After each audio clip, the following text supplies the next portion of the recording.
Assalamu alaikum dear students. Today we will discuss about relations. Yesterday we have discussed about the relations. Today we will discuss about types of relations and how the relations are being classified.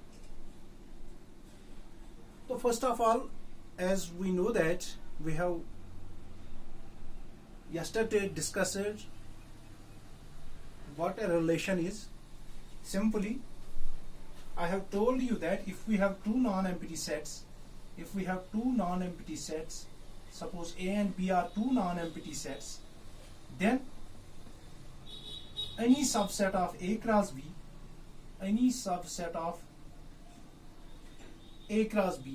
B means Cartesian product of A and B defines a relation. Any subset whatsoever will be the subset that defines a relation from A to B, and we define the relation, we denote this relation, this R is a relation from A to B. Now today we will discuss about types of relations. First relation is the types of relations, that is void relation. What do you mean by void relation? Void relation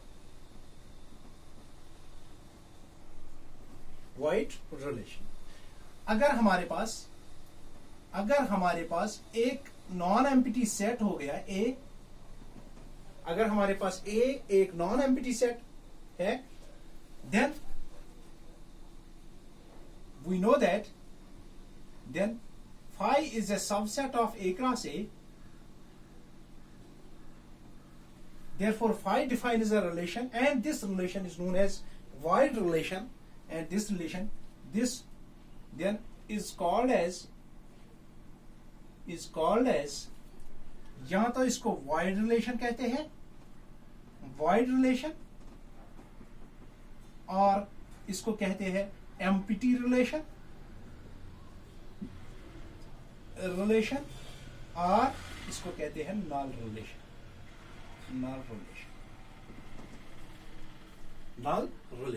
As we have already discussed that this phi is a relation on A, as we know that relation on A means that if we have relation on A means that R is a subset of A cross A, means R is a relation on set A. Second thing is universal relation. Very important, universal relation. What do you mean by universal relation? Universal relation किसको कहते हैं? यही अगर हमारे पास एक non empty set हुआ, that is let A is equal to this, not equal to phi be a non-empty set, then A cross A is called as universal relation. इसको कहते हैं universal relation. Then A cross A is simply called as universal relation. Why this defines a relation? Because this A cross A, this is an improper set. This is always a subset of A cross A. As we have already discussed that every subset of A cross A defines a relation. Here A cross A is also the subset of A cross A. Therefore this A cross A defines a relation, and that relation is known as universal relation. Now we classify the relation. We discuss about the classification of relation. First relation, we see that classification of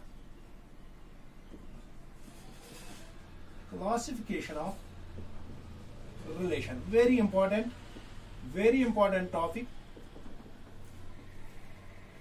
From this classification of relation, in board exams, I think 5 or 6 marks are being asked in previous board exam.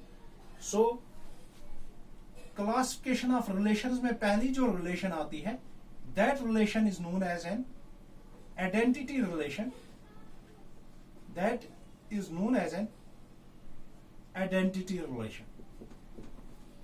Identity relation पहले हम discuss करेंगे कि identity relation क्या होती है.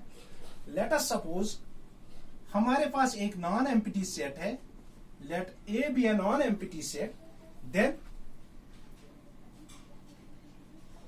the relation on A defined as I of A, which is called a set of all ordered pairs A comma A such that A belongs to A, is called as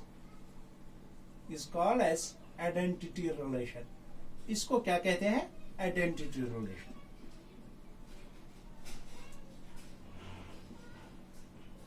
या तो हम ऐसे कहेंगे, in other words,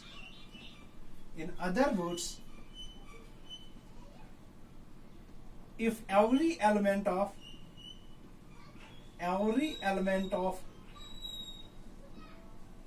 A, where A is non-empty, is related to itself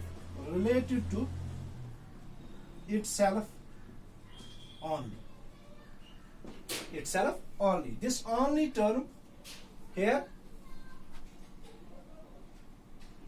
we have to know that here we have used the term itself only.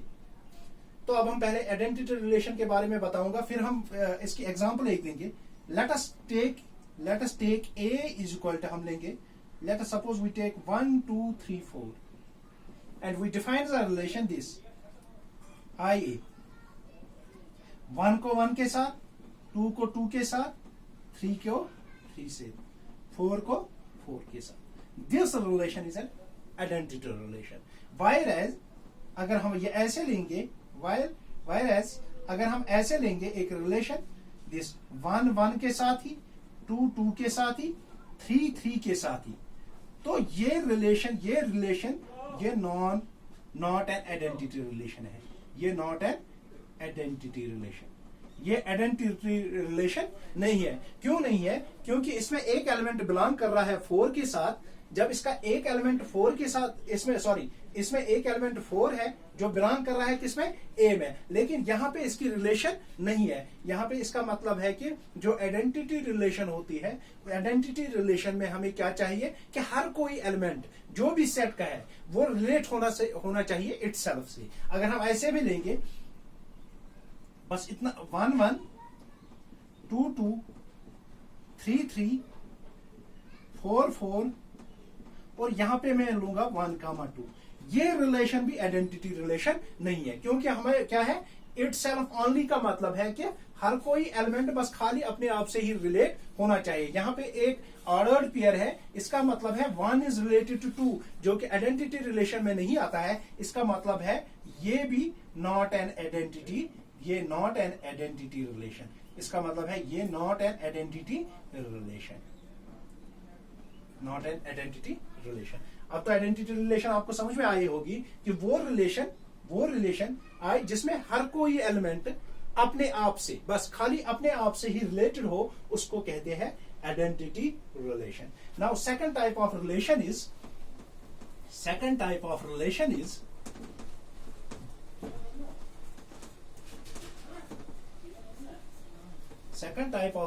is that relation is known as reflexive relation.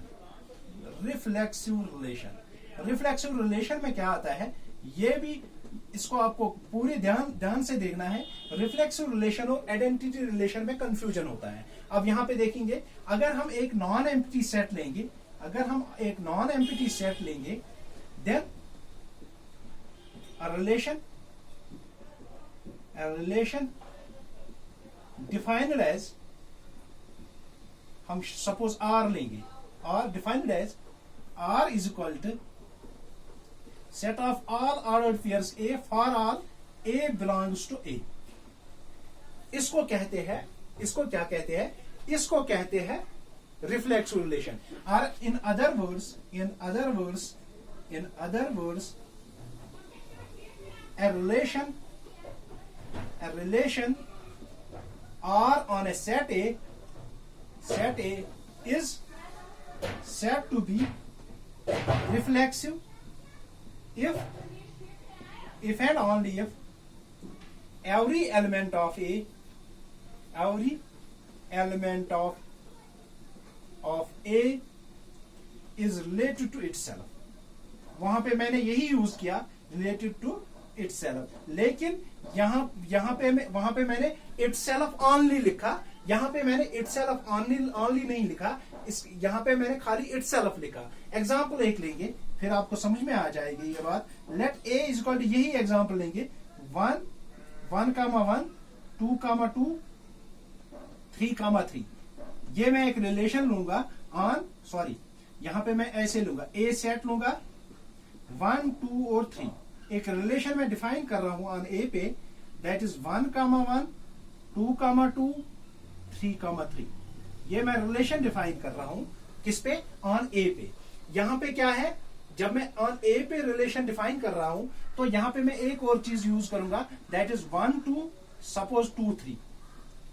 अगर आपसे मैं पूछूंगा ये relation identity relation है या नहीं है, तो clearly this relation is not an identity relation, because यहाँ पे कौन से एलिमेंट्स आ रहे हैं, 1, 2, अदर्स एलिमेंट भी रिलेटेड है. लेकिन आइडेंटिटी रिलेशन में ऐसा नहीं होना चाहिए, ये वाले एलिमेंट इसमें नहीं होने चाहिए. अब देखिए रिफ्लेक्सिव का मतलब है कि हर कोई एलिमेंट अपने आप से रिलेट होना चाहिए. यहाँ पे तो हर कोई एलिमेंट अपने आप से रिलेट है, लेकिन रिफ्लेक्सिव रिलेशन में आपको ये चीज याद रखनी है, इसमें कोई दूसरा एलिमेंट भी हो सकता है, कोई एलिमेंट दूसरे के साथ भी रिलेट हो सकता है, लेकिन आइडेंटिटी रिलेशन में ऐसा नहीं है. अगर मैं इस पे एक रिलेशन यहाँ पे सपोज R2, ये R1 में डिफाइन करूंगा, यहाँ पे लिखूंगा मैं 1, 1, 2, 2, 3, 3.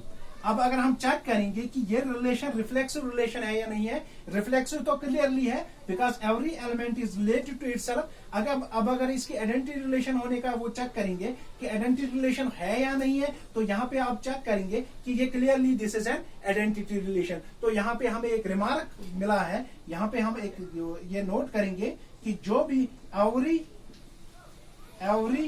Identity relation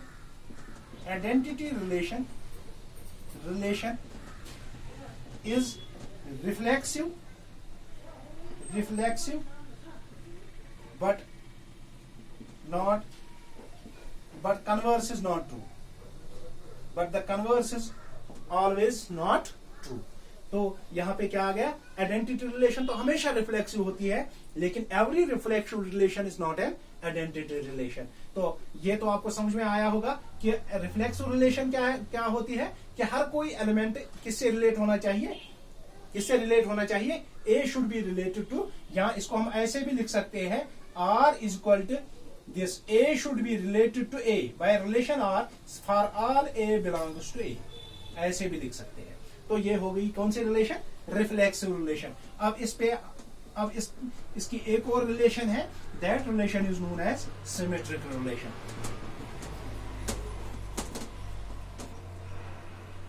symmetric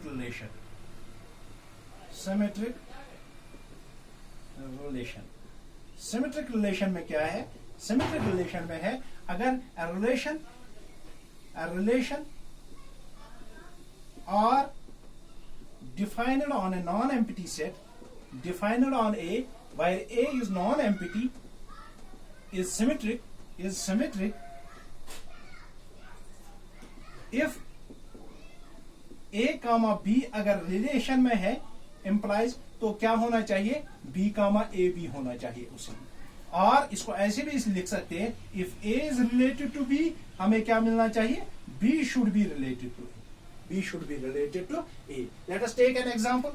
reflex symmetric relation में क्या है कि अगर A रिलेट हुआ है B से, तो हमें B भी रिलेट होना चाहिए A से. अगर हम एग्जांपल एक लेंगे, हम चेक करेंगे कि ये रिलेशन सिमेट्रिक है या नहीं है. Let A is equal to कौन सा लेंगे, यही लेंगे 1, 2, 3, और मैं डिफाइन करूंगा रिलेशन एक, define a relation R which is equal to, मैं लूंगा 1, 2, 2, 1, 3, 2, 3, 1, 2, 3, 1, 3. ये मैंने रिलेशन ले ली किस पे, ऑन A पे. अब हमें चेक करना है कि ये सिमेट्रिक है या नहीं है. चेक कैसे करेंगे, सिंस 1, 2 बिलोंग कर रहा है, 1, 2 भी बिलोंग कर रहा है R में, that implies 1 is related to 2, and यहाँ पे है 2, 1 भी related implies 2, 1 is also related to. अब देखो 3, 2 भी है, 2, 3 भी है, 3, 1 है, 1, 3 भी है. अगर मैं यहाँ पे एक चीज करूंगा, यही रिलेशन में ऐसे डिफाइन करूंगा 1, 1, 1, 3, 2, 2. ये मैंने रिलेशन डिफाइन करी. अब देखें यहाँ पे 1 तो रिलेट है 3 से, मीन्स 1 और 3 इसमें बिलोंग कर रहा है, लेकिन but 3, 1 does not belongs to R. Therefore, this relation is not symmetric. This type of relation is not symmetric relation. अब इसके बाद है एक और, that is transitive relation. This is very very important topic. Symmetric, reflexive and transitive. हम क्या पढ़ रहे हैं? Classification of a relation. Classification of relation. अब इस पे हम क्या पढ़ेंगे? Transitive relation. ट्रांजिटिव रिलेशन में क्या है? ट्रांजिटिव रिलेशन में क्या है? अ रिलेशन, पहले हम इसकी डिफिनीशन लिखेंगे. R on a set A is said to be क्या है? ट्रांजिटिव